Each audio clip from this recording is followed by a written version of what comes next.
Welcome to Donmar TV News Channel, mga balita sa buwan ng Oktubre. Ayan! 1 billion budget sa OBP.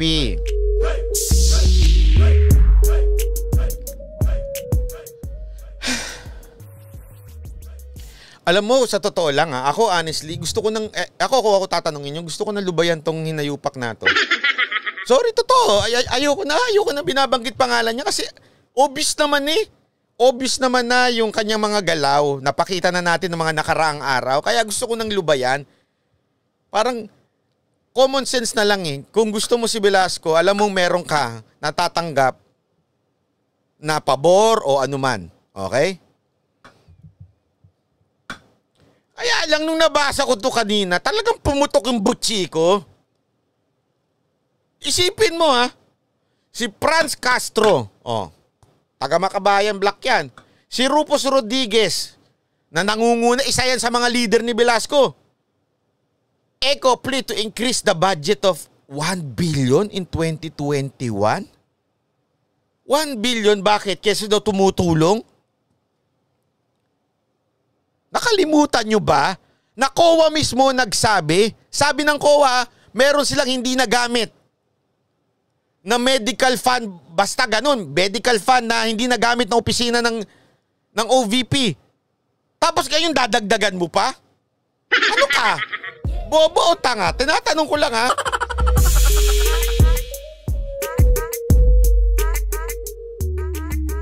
Hindi ko kayo maiinis dyan. Bakit? Ito sabi ko nga Duterte supporter, kuno, ito si Velasco. Close sa pamilya Duterte, kuno. Yan ang lagi niyang pinagmamalaki.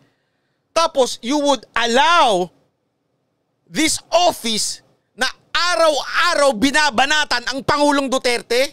Tapos sasabihin mo, close ka sa family? Kung ako nga, zero budget ibibigay ko dyan. Bakit? Spare tire ka lang naman Nanggugulo ka pa, araw-araw kang kung ano-ano sinasabi mo reklamo. Yung sa UN, ang tinding lupit na fake news dun Yung palit ulo niya. Yung numero, mismong si Pangulong Duterte na nga, binabanatan siya Ito si Robredo, tapos ikaw, hahayaan mo yan sa house? Anak ka ng... Tapos sasabihin mo, Duterte ko Kampi ko si Duterte. Duterte ako. Ito ang hatol ko sa'yo. Hatol ka ng katak. Hindi ko kasi hindi ko, kung kayo, kaya ninyong, ewan ko kung ano na naman papalusot thinking pugok dito. Kung kayo, kaya ninyong, anuhin ito, tanggapin, hindi ko kaya to. Bakit? Araw-araw binabanatan nito si Pangulong Duterte. Okay, ganito yan Tapos na kay Cayetano, hindi na dapat yung bumalik sa speaker. Tapos na yon.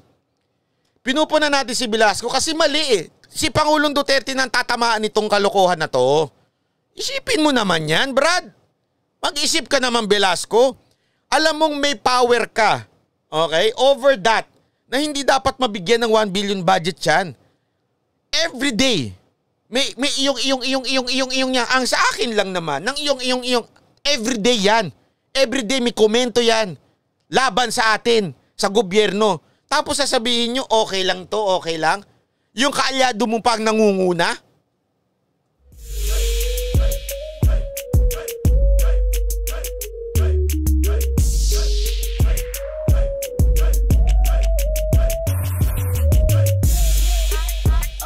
nakakainit ng ulo.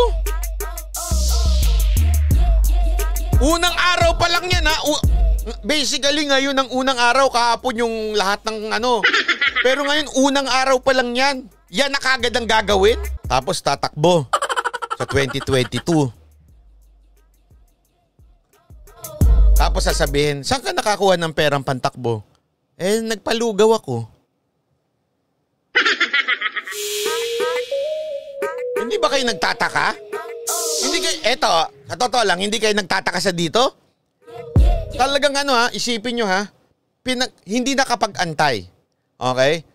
Sige, isaksak na natin yung lintik na gentleman's agreement na yan. Bakit hindi ka makapag-antay hanggang matapos yung budget? Friday na lang Ano ba naman yung Tuesday, Wednesday, Thursday, Friday, Saturday? Talagang, Friday. 4 na araw na lang. Inagaw mo pa yung pagiging speakership. Tapos eto makikita namin. Ano sa tingin mo? Matutuwa kami? Hindi ba ako kayo nagtataka doon? 4 na araw na lang. Sabi ni Pangulong Duterte, tapusin na yung budget. Unahin na yung budget. Budget ang tapusin bago yung speakership. Pagtapos ng budget, tsaka nyo na pag-usapan yung speakership. Aba, hindi. Linggo, gumawa sila ng kalokohan. Lunes, winasak nila yung pinto. O, sige, huwag na natin gamitin winasak. Pinagpilitan nila yung sarili nila. Di ba? Nakalak yun. O, talagang ginawa nila. Talagang siniksik nila. Umupo. Base! Ganon. Talagang parang nagagawang base. O, base, dito na ako. O. Hindi talaga nakapag-antay. Tapos kinabukasan, ito? Anak ka ng weteng. Kaya kayo, kung gusto nyo itong tao na to, patingin kayo. Patingin kayo. Kung kayo nauuto ng iba, patingin kayo.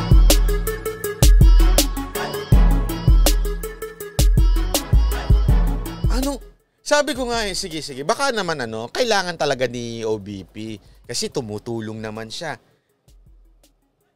Isipin mo magkano ba yung chinek ko. Wait lang ha. Yung last year, itong pinaka-previous niyang budget, wait lang. Mga 600 plus May tinanungan tayo dyan ha. Dali lang, para sure. 673 million ang budget ng OBP, yung previous. So more or more 327 more or less. Uy, galing ko mag-add. Joke lang. Hindi 300. Tama, 327. More or less ang idadagdag milyon.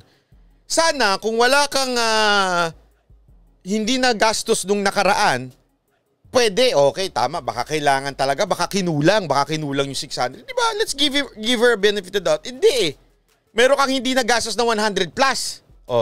Milyon. So, hindi ka kinulang. So, bakit gayon?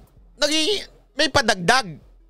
Anong meron? Sige nga, explain it to me. Bakit may dagdag na 300 plus million? Anong meron? Kasi tumutulong siya. Bakit di nyo nalang ibigay sa ibang ahensya na talagang direct and mandated by law to help our kababayan? Ba't di nyo ilagay sa DSWD? Ba't di nyo ilagay sa DOH? Ba't nyo kailangan ibigay dito? Ano ang mandato nito? Mandato nito, umupo at mag-antay sa presidente mawala. Yan ang mandato niya . Hindi mandato ng opisina niya na tumulong. Kung gusto nyo talagang tumulong, pantulong sa tao, sa DSWD nyo binigay. Tandaan nyo lagi nyo lang tatandaan. Pag may dinagdag dyan, merong may ibang mababawasan kahit papaano. Sabi nila. Sabi ko nga sana naman hindi hugutin sa ibang mga importanteng bakit ba kasi? Ano bang meron? Wala naman. Yun naman pala. Suportado ng Liberal Party ang pagkahalal bilang House Speaker kay Representative Lord Alan Velasco. Ayon kay Representative Jocelyn Lim Kai Chong, may guidance ang kanilang desisyon mula mismo. Kanino daw? Kay Leni Robredo. We members of the Liberal Party. Ayoko nang basahin. Nabubisit ako. Tanga na lang talaga hindi makaintindi nito Tas sasabihin nyo? Ewan ko ba? Midnight Crescent dapat makarating sa mga kilala natin na ay unsit. Kaya talagang ito lang Pag ikaw DDS at sinusuportahan mo ito, malaki ang problema mo, Brad. Better check yourself at better check your source. Yung source mo yung sinauli yung asa na yung props ko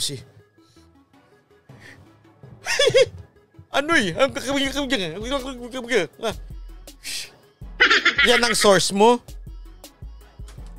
na kahit mali pagpipilitan. Kaya nga hindi tuloy ng mga kababayan natin na ipag-isipan talaga na bayad utang kaya tinaas yung budget. Tinatanong ito ng mga kababayan natin mga netizen. Yan kagad ang unang reaction nila kasi isipin nyo, ano ba yon? Ano na bang date ngayon? Pasensya na, medyo naliligaw na ako Tuesday, October 13, sinuportahan ng Liberal Party sa mismong si Leni Robredo nagsabi, suportahan si Velasco, 13. 14, yun kagad ang lumabas. Ano to, bayad utang? Tanong lang naman, pakisagot.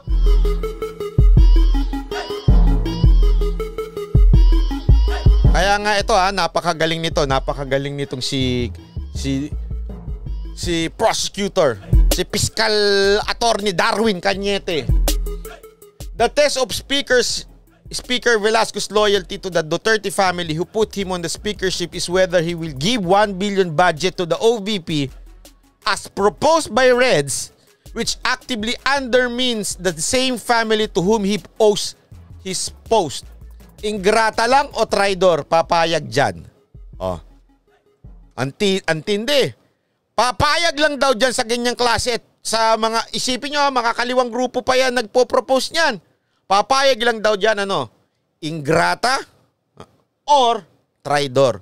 Ano sa tingin nyo si Velasco? Ingrata o traidor? Kayo magsabi, hindi ako. Or bot.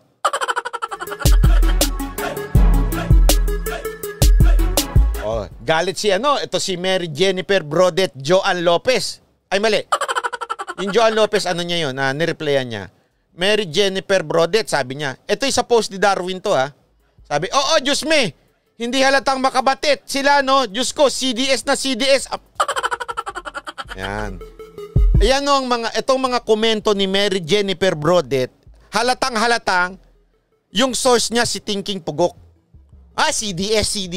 Si Thinking Pugok lang naman nagpauso niya CDS na yan Ayan ang pinaka-bobong logic na nakita ko.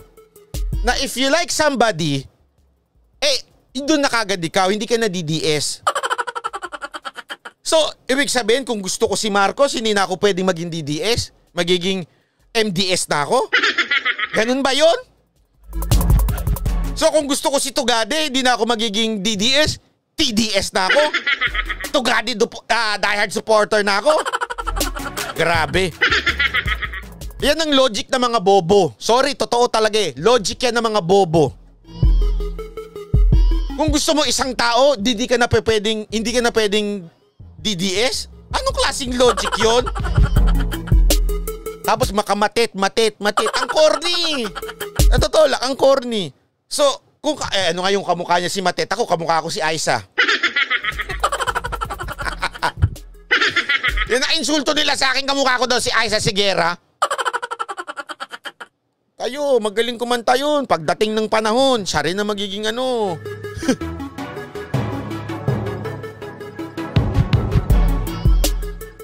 Lagi niyong tatandaan niya mga kababayan, yung kanyang klaseng logic na pag ikaw gusto mo ng isang politiko o isang government official, hindi ka na magiging DDS, may ganun ka.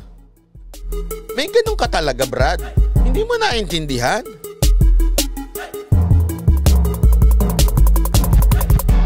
Pwede mo namang ito Oy, Vin Diesel daw. Si Michael B. Huwag kayong ganyan. Porket nagpareho kami nagka-COVID, kayo talaga.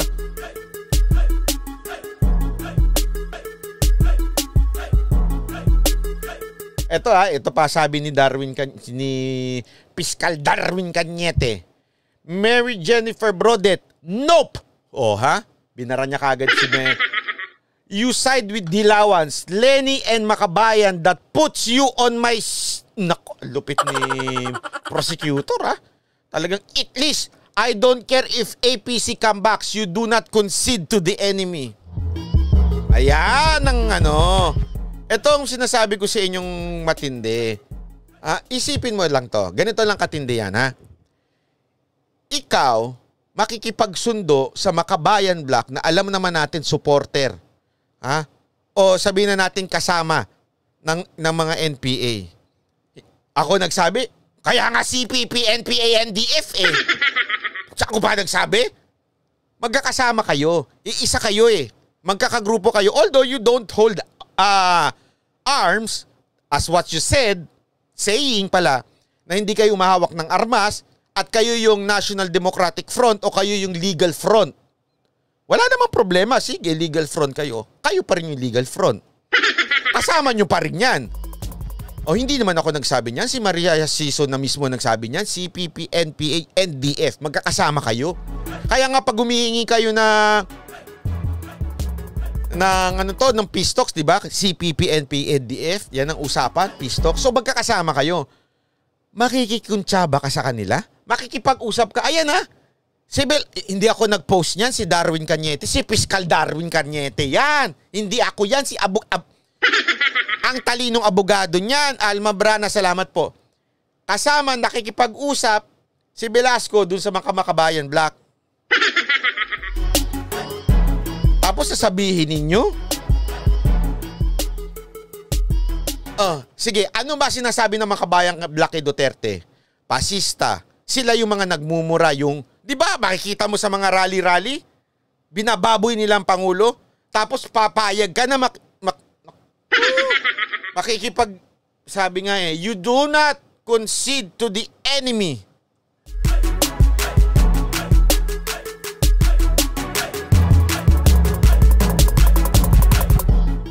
Sabihin nyo ngayon sa akin, paano naging Duterte supporter to si Velasco?